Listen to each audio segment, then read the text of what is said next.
You're listening to the Hire Calling podcast, your source for all things hiring, staffing, and recruiting.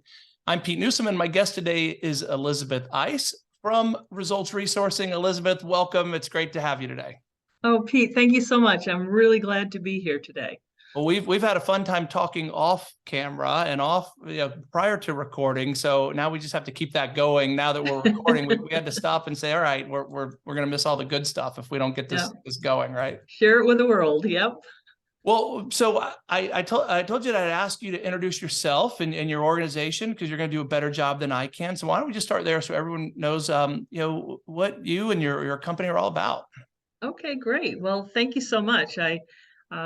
Really excited to be talking to folks in the staffing world and people who are hiring, because I've become a real strong convert to the value of hiring freelancers. And I think it's really a wonderful solution to businesses that are looking to scale, the ability to get flexible freelance talent. And that's been my focus for the past 10 years.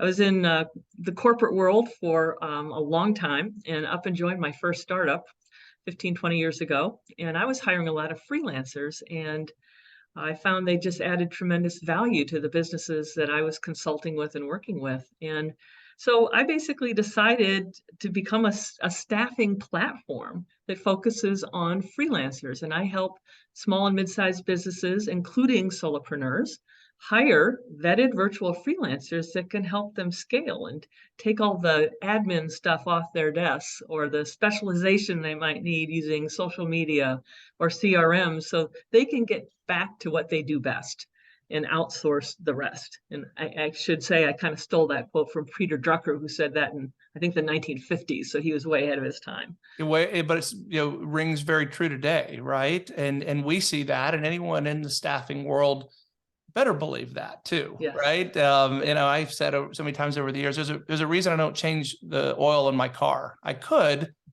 but there's a reason I don't do it, because someone else is going to do a much better job than I can. There's going to be efficiency and expertise that I just don't have. So why, you have to outsource, if you want to be efficient, and it just makes sense, right? I mean, that's how I think of freelancing. It just makes sense. Well, it really does. And people think freelancing or gig workers are this thing, but really gig work has been around forever. I mean, you don't think about your attorney or your accountant as being a freelancer or a gig worker, but it's contract work. You're contracting work that you need done out to an expert. And it's really no different. There's just a plethora of people who have specializations, whether it's virtual assistants or graphic designers or programmers or whatever it might be. People are finding new ways to deliver value to others. And the technology has made a huge difference, because now there's this marketplace. Some are formalized and others are just general marketplaces because we're on the internet every day. And of course, one of the upsides or downsides to COVID, depending on how you look at it, is the fact that people got comfortable with Zoom, just like we're doing today. Right. And, it's possible to really build amazing relationships on a virtual basis if you're open to it. If you're open to it, and it'd be almost crazy not to be right now, because it's very limiting if you're not. And that's something that we see and think about a lot being in staffing with employers. If you're not open to change right now, it's going to be a competitive disadvantage in terms of how you can hire, who you can hire, retention, all of that. There's no reason not to be open to change. And those who are going to be better as a result. So, let's back up a little bit. Tell you, when we first met and we bonded over freelancing, because I'm such a fan of it. If anyone who spends any time around me talking about staffing knows that I'm going to bring it up. I think you said you kind of fell into the roles becoming a power user or a super user at your former employer. Is that accurate? In a way, I became when I was working in my first startups and consulting for these startups, I was hiring freelancers from a lot of the name brand platforms. And really, they're just wonderful repositories of people that have great skills that are looking to get hired by people that need them. The problem with the big platforms is they're all do it yourself. And if you're not great at writing a job description, what you ask for is maybe not what you need. or you don't get what you're looking Wait a minute. for Are you because you saying that didn't ask job for it right. descriptions, hold on, are you saying Yes. job descriptions aren't an accurate representation of the job? Because I didn't. Okay. Well, not everybody's equally gifted in writing them as you are, I'm sure. You You know, know, but we so do know you need to carry 50 pounds, right? We do know, right? If anyone who's seen the job descriptions knows that that's yeah, part of the requirement. Sorry, but it's something that I always laugh at because job descriptions are notoriously awful. They just are yeah, in how they're no. written and approved by someone who either wrote it a long time ago or doesn't even fully understand the job. So I fully agree, but keep going. Sorry to interrupt. Yeah, well, no, it's totally true. And there's frankly an art to writing them in a way that's going to communicate clearly and have the people that are best qualified and most motivated to deliver value to you to propose.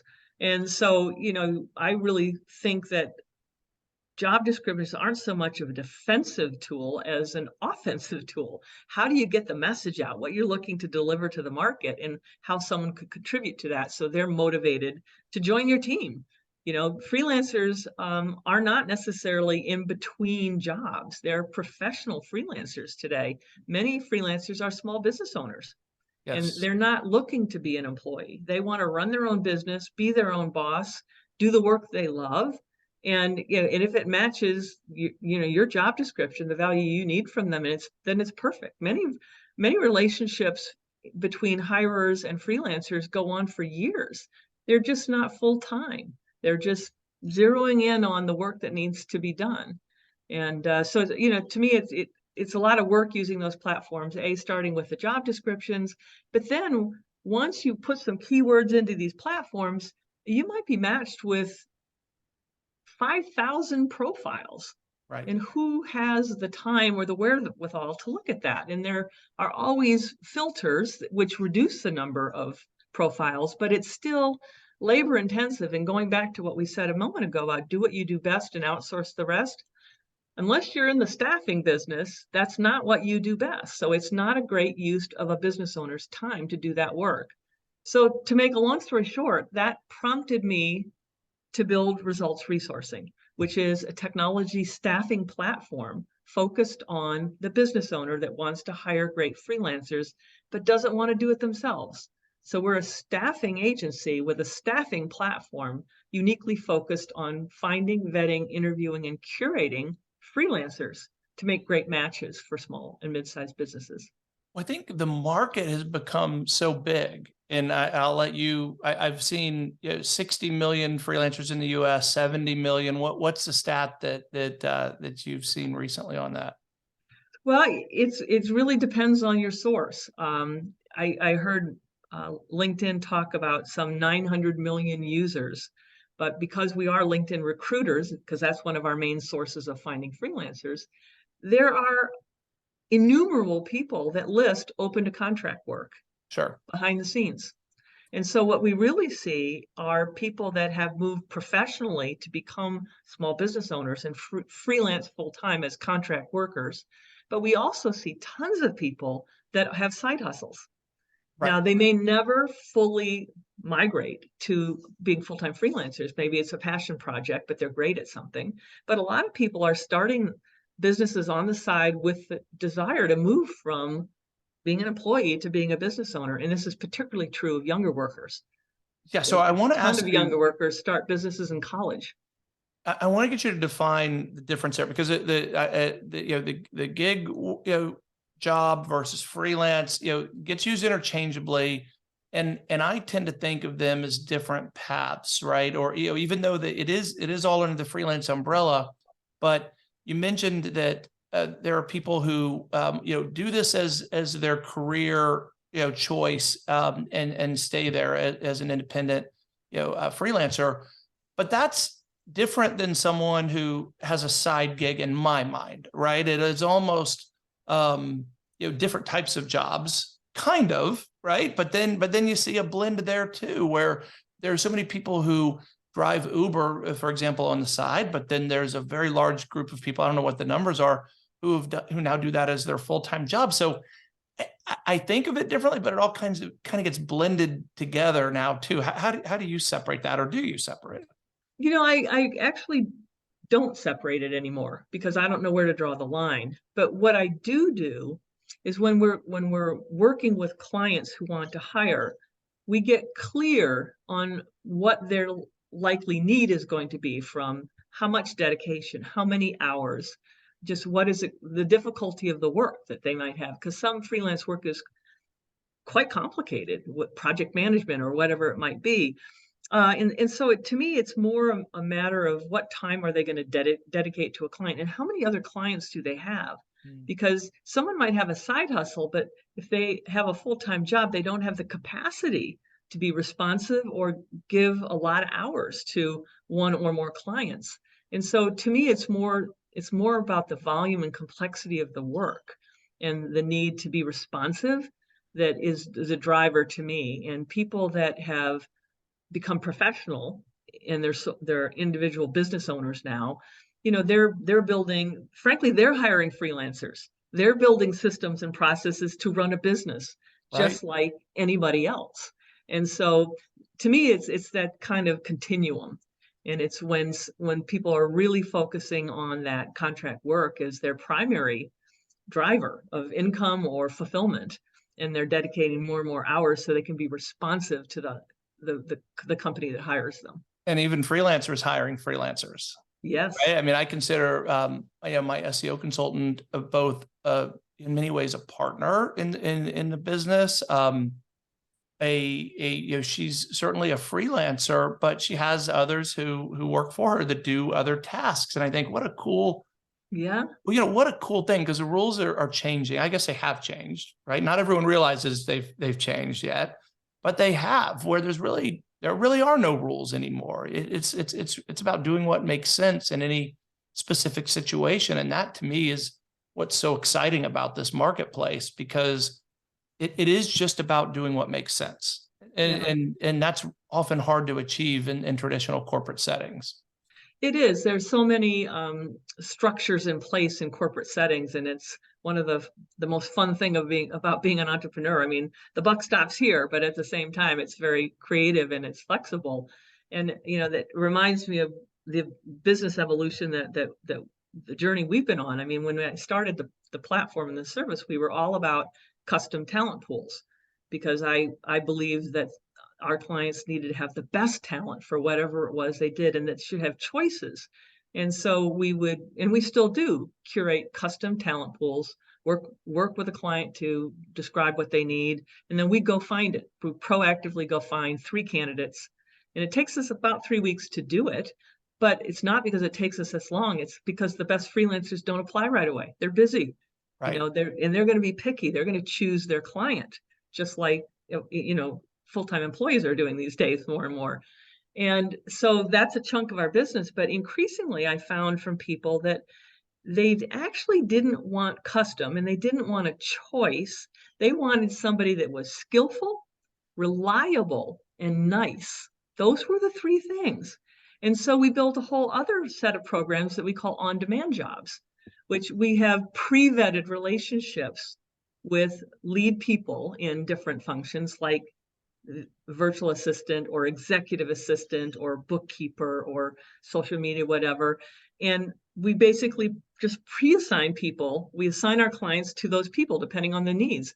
And those people all have teams. So there might be a point person, but most of them have 5-10 people. They're quality control. The point person's quality control, the single interface with the client, but manages the workload and parcels it out to people behind them, but bringing it all back together, in that one-to-one relationship with the client. So it's really interesting to pay attention to what's important to people, and we can get those on-demand jobs up in 24 to 48 hours, and so they've got help right away. In that scenario, if I need an executive assistant, do I even have to interview, or am I just basically engaging you to deliver not as much of the person, but the results and that I need, right? Because the person, not to say the person's insignificant, far from it, but if I'm having to get deep involved with the individual, that's a different level of effort, for me as someone who I just need to, if I know what I need done,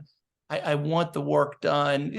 I'll go back to the oil change analogy, right? I'm not too worried about who the individual is doing it as much as it is the quality and the service and the expertise that's behind it. And I assume if I go to a recognizable brand or one that I've used in the past, that they're going to have vetted that person, right? I mean, is that a fair analogy? Yes, it really is. The only distinction I would make is that we're the matchmaker, and then ultimately, as a platform, we're the payment processor, and that's how we get paid. And that's how we also unify our process and make it efficient, so people don't pay a lot of money for manual recruiting processes. We're very automated, but our processes inserts the human where the human counts. So the human is interviewing the client to make sure we get the requirements right, interviewing the freelancers. So we're doing all that vetting behind the scenes. But when we do the match, and the client may want to talk to that person ahead of time, may not. But ultimately, they're matched with an independent contractor. It's not results resourcing anymore. It's contractor A, B, C, or D, but we guarantee our matches. So at the end of the day, I named the company Results Resourcing because, just as you mentioned, I want to deliver results. So somebody else does it on a contract basis, but it's very important to me that the freelancers that we match with clients deliver. Which is ultimately what matters, right? I mean, that's the only thing, not the only thing, but yeah, maybe it is the only thing that ultimately matters. Did work it, completed as expected? Was the quality there? And I kind of laugh in a way that when the freelancing market has become so big and some of the platforms have become so big that there's this incorrect assumption that if you go to the freelance market, you can cut a staffing company out of the equation, right? And you think, well, I'm going to save money. I'm going to go directly to the source. Well, as we know, anyone in staffing knows that the sourcing, the vetting, if you will, what I call qualifying, that is where we earn our keep, right? That's where the heavy lifting is done. It's not in the putting in a keyword search, getting a lot of names as a result. And I mean, if it were that easy, there would be no staffing companies, right? I mean, I totally agree with you. I mean, it's and you really remind me, back to do what you do best and outsource the rest. Is staffing and recruiting, is a highly skilled profession. And all of us have access to tools that just regular business people don't have. So our ability to find better candidates and know how to qualify them, just operates at a different level. It's just not what they do best. And one of the first questions that I actually end up talking to clients about when they set up a free consult with us is, what should I outsource? And so we have a conversation about what that is, because so many times business owners are in the weeds. What's that phrase? They're working in the business, not on the business, and not spending as much time on the things that really drive client value. So we've built this cool little survey tool. It takes 3 minutes to do, but it's kind of like, what's an hour of your time worth? And then what's the core business value you deliver to clients? And how many hours a week do you spend doing that? And then you multiply and you see the investment in your core business that you're making of your time on a day-to-day basis. And then below that, it's okay, well, how many hours do you do admin, billing, customer service, copywriting, social media, all the stuff that we all know we do, but it's not delivering value to the client. And so in essence, it's non-core work. It's a cost to the business. It's needed to run a business. But if you apply the hours you do at that work with the same hourly rate, I mean, that's an opportunity cost there. Oh, and so true.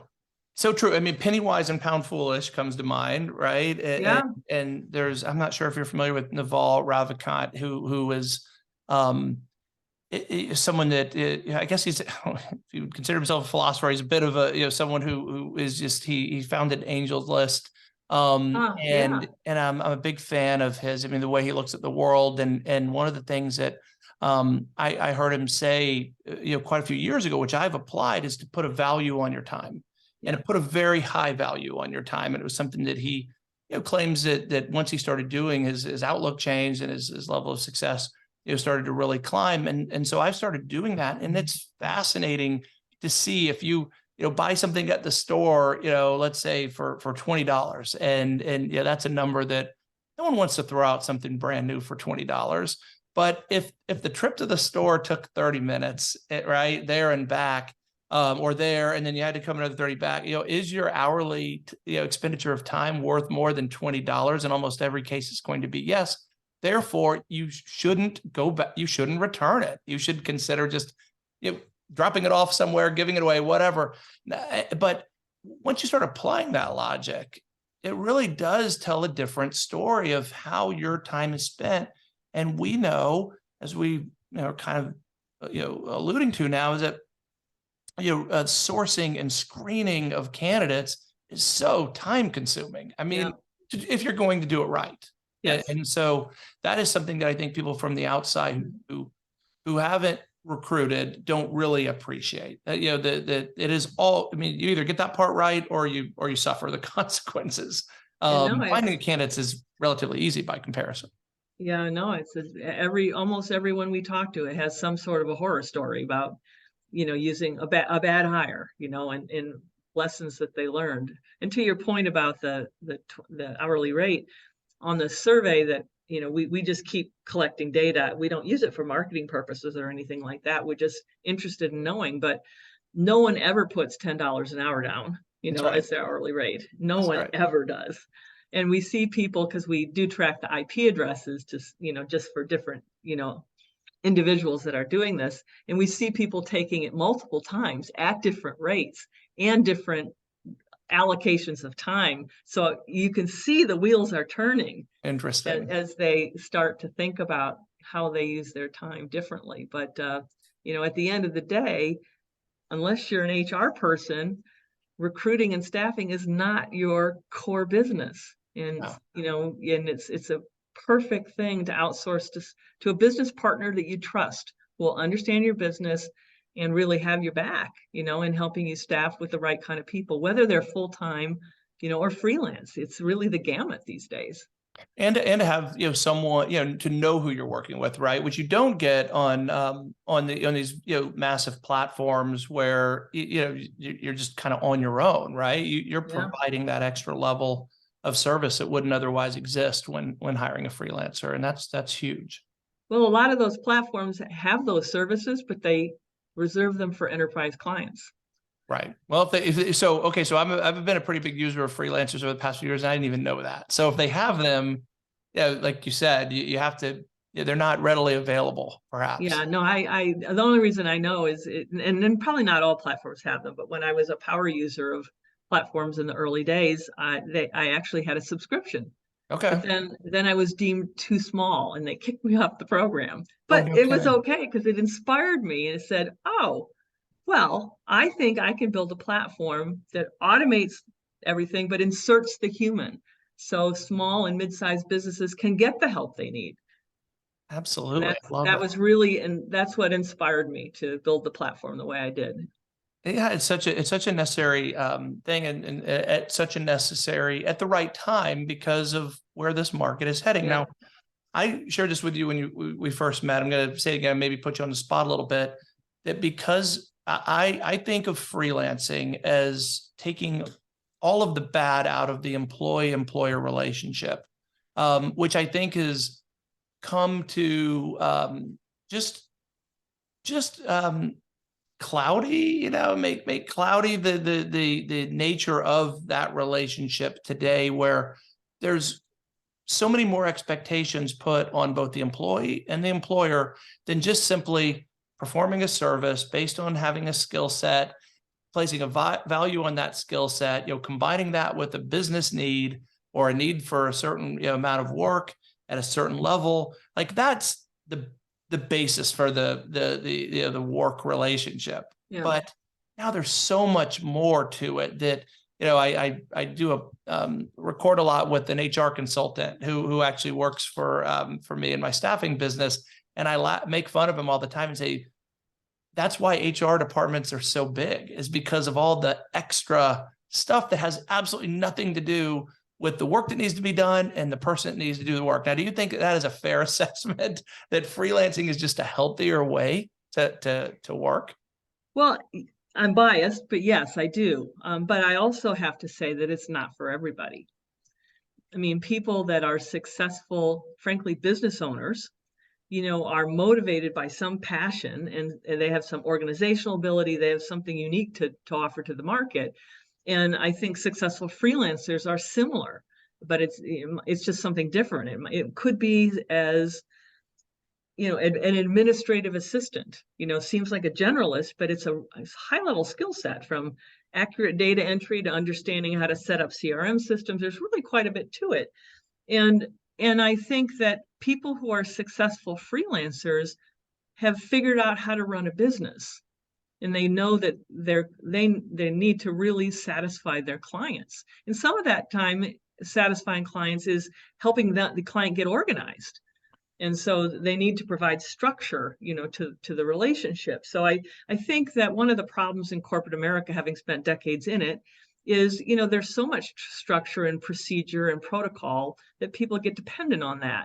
And sometimes the practical needs of the moment get shunted aside because the process wasn't followed, or there's an exception, or it might not be deemed fair, or there's just a lot of complexity when you're talking about big corporations with lots of staff and perceived equity issues and things like that. So I think that freelancing certainly has the ability to cut through all that for the business owner that is organized and willing to hire a freelancer, and for the freelancer to step up and provide not only that specialization value, but also the organizational value. Well, it's almost a necessary trait for the individual to have today, now that so much of the workforce is virtual. And I've noticed that I agree with you 100% that not everyone is naturally inclined to show that kind of discipline. And it's hard. I mean, and we've all known people throughout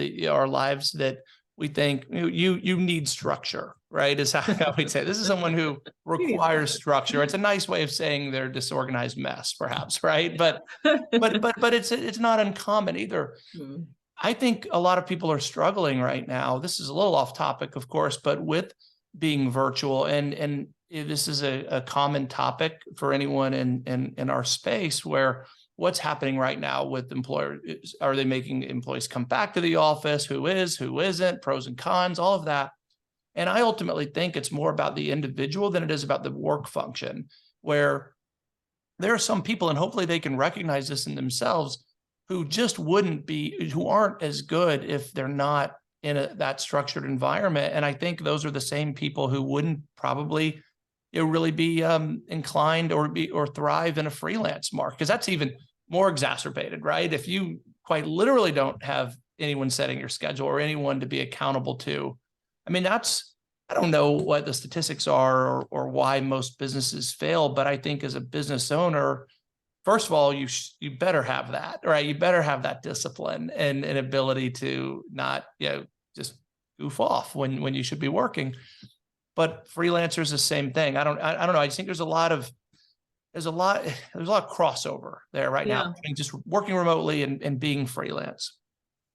Yeah, no, absolutely. And I think about people that are kind of navigating the remote work successfully. It's like they're just figuring out how to make things happen even when they're remote.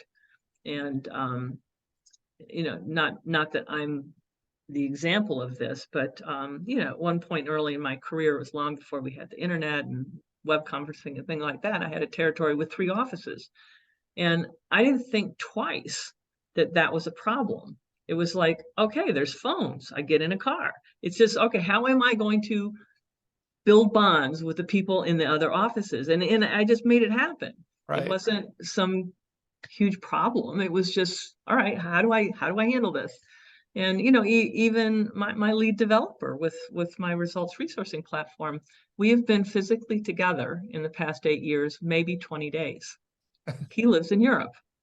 Right. We built the entire platform, apart with the Atlantic Ocean between us. And, so to me, it's mindset, and I think that people get comfortable, whether they're leaders in a business, managers, or they're the employers and the doers in the business. You can kind of rest on the process, or you can just figure out how to find ways to get results done. And I think unfortunately, and I think it's going to take some time to sort that out. But people that take initiative have more options now, and But haven't they and always? I mean, really, that's true. if you're Yeah, you're right. motivated to achieve, if you're motivated to reach the finish line and whatever it is you're doing, I've noticed that, and as a career salesperson who's had struggled at times to train other salespeople. I think there's certain things I can't tell you why I was successful in sales. I just stubbornness, intuition at times, creativity. Every situation calls for something a little bit different, but in what was always ever present was that I had to reach the goal, right? I Mm, had to achieve the same goal. So how I got there was less important. And I think of that often now that we're remote. If you're inclined to be successful, if you're inclined to get the job done, whatever the job is, we have plenty of tools, right? So now you don't walk down the hall to talk to someone. You ping them on Slack. You send them yep. a text message. To me, I think it's inherently more efficient, but I also acknowledge that it's very different, very Mm, different. I mean, I like the yeah. differences personally, but I also acknowledge that not everyone will, and Yeah. and that's where I think what you're doing is only going to become more popular because it's the right option, as we talked about earlier, at the right time. Mm, Where maybe 10 years ago the market wasn't as inclined. I can tell you we weren't as inclined to let everyone work remotely. It just seemed foreign to us. We were giving it as a reward for our younger professionals. The more hmm achieve certain milestones, you earned remote days. Now everyone's remote, and but I still say not everyone's inclined. Not Yeah. everyone's suited to be to be remote. Yeah. Yeah. No, that is really true. One fairly recent thing that we've introduced to our on-demand programs that's really made a difference is I think people are worried about hiring freelancers when they're not sure exactly of the work that needs to be done, or how much time it's supposed to take.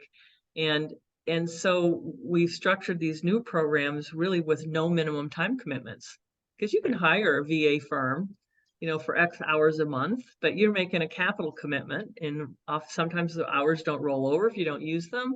So I think also the secret is finding flexible ways to help business owners that maybe they don't know how to get started, and it's intimidating, or they're not sure how many hours. So the minimum level that you can require to get them to take that first step is I find really beneficial, because it people get the hang of it quickly once they start. They dip their toe in the water of working with a freelancer, and then all of a sudden it's like, well, I only want to commit to 2 hours a week, and then all of a sudden it's 10 hours, Oh because yeah. suddenly they get in the habit of, oh, well, if you can do this, maybe you could do that. And then it's a conversation between someone that you're building trust with, and you get confident in that person. And then that freelancer is committed, more and more committed to you. It's just a really nice, what virtuous circle, or in my case, virtual circle as well.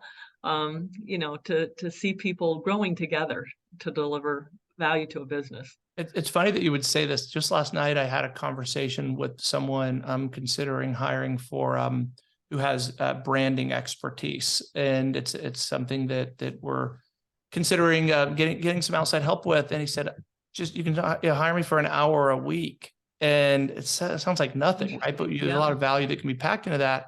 And he said, look, I asked for a certain amount of time, to commit to start, but it's only an hour a week.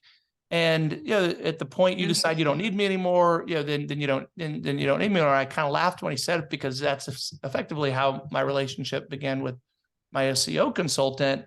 And she said, "Hey, I'm here until you don't need me anymore." Well, that was a couple of years ago now. I'm constantly asking for more time. And so your point is very well taken and timely for me, because I know how those relationships can grow.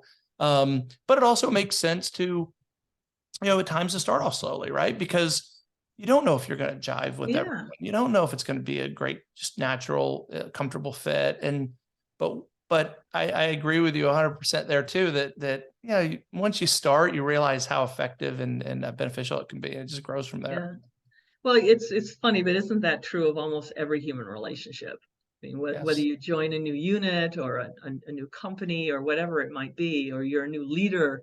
I mean, there's just a certain amount of time it just takes to kind of get familiar and get to know one another. And I also kind of feel that uh, employers have this bright line, like, oh, if I hire a freelancer, then it has to be 0 to 60 the very first day, without really thinking about the fact that it takes a little time to gel. And I think some of that is because they're afraid of spending hours, money on hours they're not getting some value of, and Right.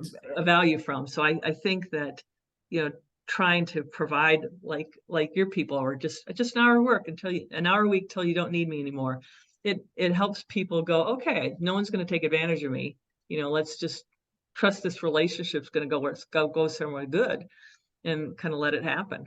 Well, I'm sure there's lots of memes. Oh, I know there's lots of memes about this and funny kind of jokes that get sent around. But I'm sure there's studies too that show, for any, the average corporate job, how much time is spent doing the actual work versus doing corporate Yeah, stuff, yeah, right? Going to company meetings and town halls and HR.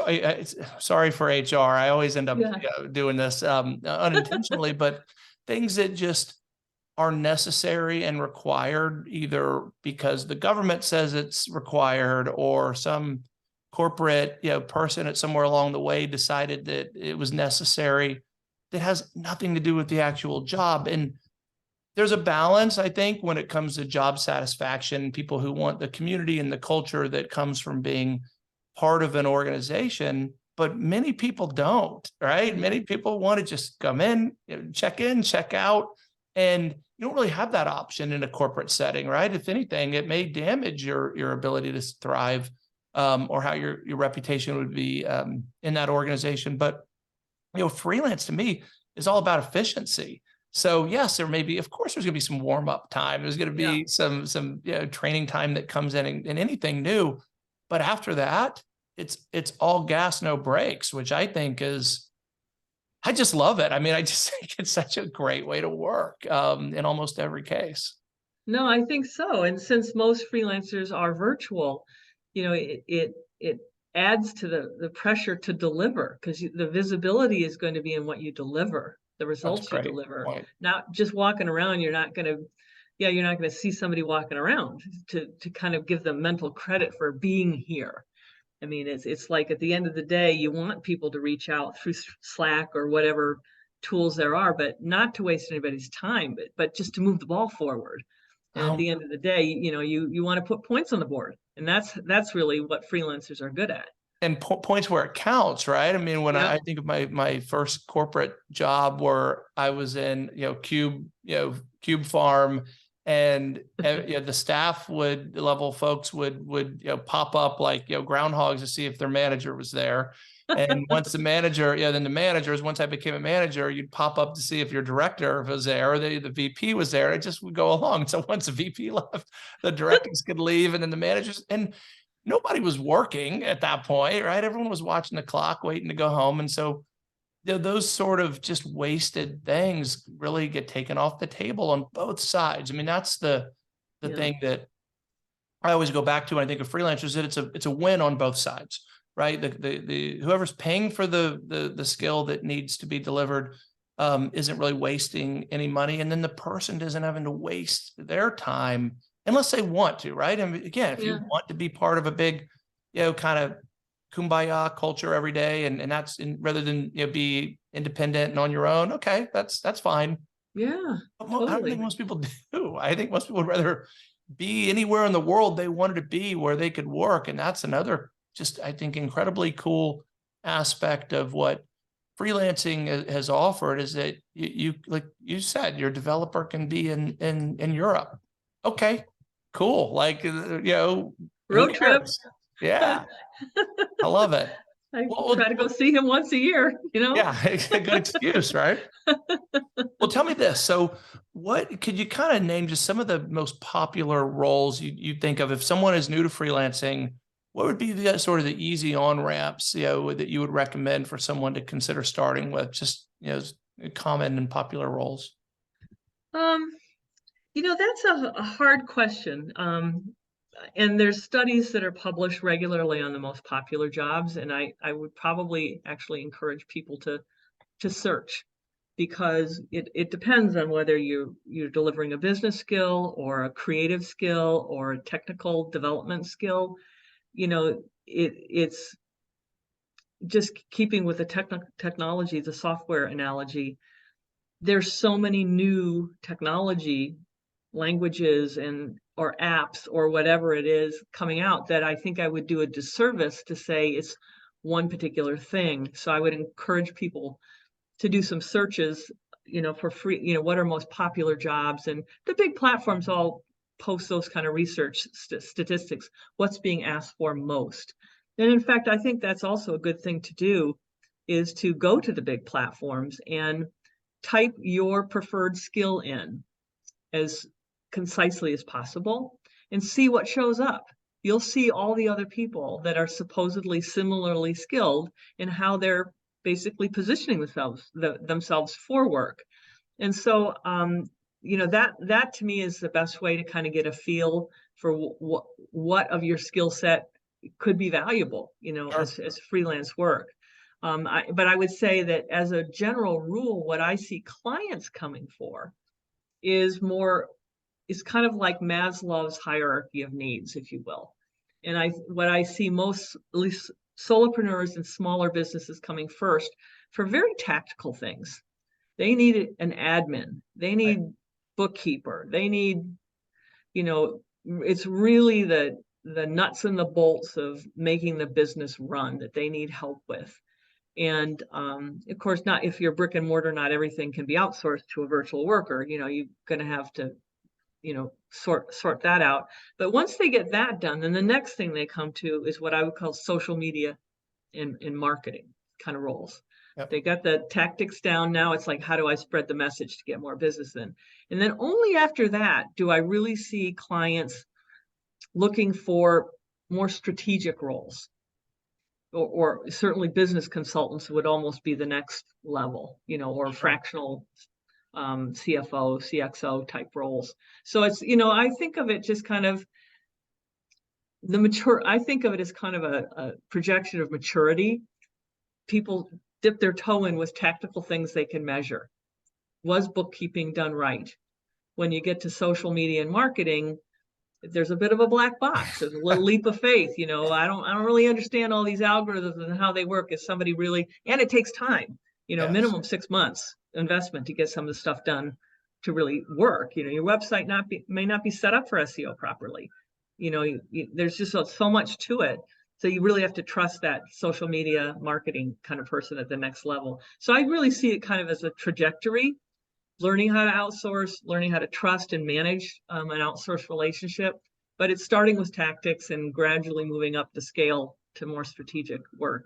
All right, so I'm going to have to get your opinion on our on Four Corner Resources website. We have somewhere around 500 job descriptions, and on each job description we have different ways to hire. Of course, we often recommend using us, but we also say, hey, if you want to hire directly, you should do this. But based on the position, we've recommended freelancing as an option. So we think we've picked the ones, the jobs that we think we could. And it's interesting at going through that thought process, because I was in on those decisions of saying, is this a job we think would be good for freelancer? Yes or no, and then why? And most jobs, have that potential. And it's, the other thing that I was just thinking of while you were talking is, as I've developed more knowledge in marketing over the years, and my peers and friends in staffing have come to me for insight on their websites and their success or lack thereof with search engine optimization. And I have all the tools I can analyze their site. I've realized how many are paying for marketing agencies because they think that's a safe option, right? You're hiring an agency versus a freelancer, where they're not getting a better. The freelancer is almost more motivated to earn their keep, right? But the agency, I found the agencies do a worse job of delivering results. I'll just say that. And that's been an interesting, I hadn't thought of that until I was just listening to you talk and thinking of my experiences of where I've looked at, probably 10 different, websites of friends, and and business associates over the last few months. And there's a lot of big dollars going to agencies because there's an assumption, an incorrect one, that the agencies were doing right by them, and they weren't. So I don't. Yeah, I think that's a really interesting observation. I think that up to a certain level, you can get a lot of skill concentrated in an individual freelance professional in social media and marketing. At some point, companies start to need specialization, but not 100% of the time. Maybe they need Correct. some video editing or some unique thing that an agency can provide. But to me, the big thing to think about is whatever you're paying that agency, you're paying for the overhead of that agency organization.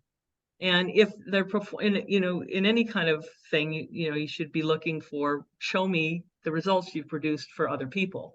Yes. But if they pass that, just you have to factor in the fact if they've got a team of 15 people, even if they're remote, there's some management, there's some overhead, for being that agency versus a freelancer that might be a single person with a heck of a lot of overhead. And it's a balancing act.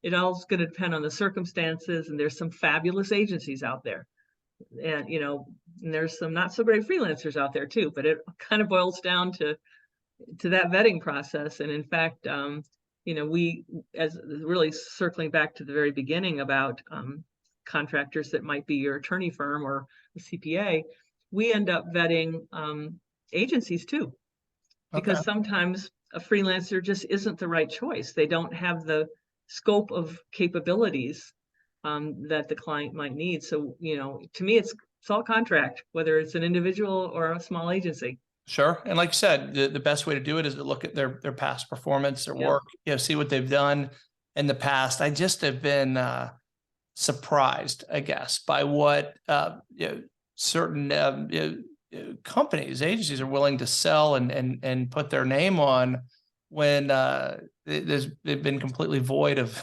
delivering any results, right?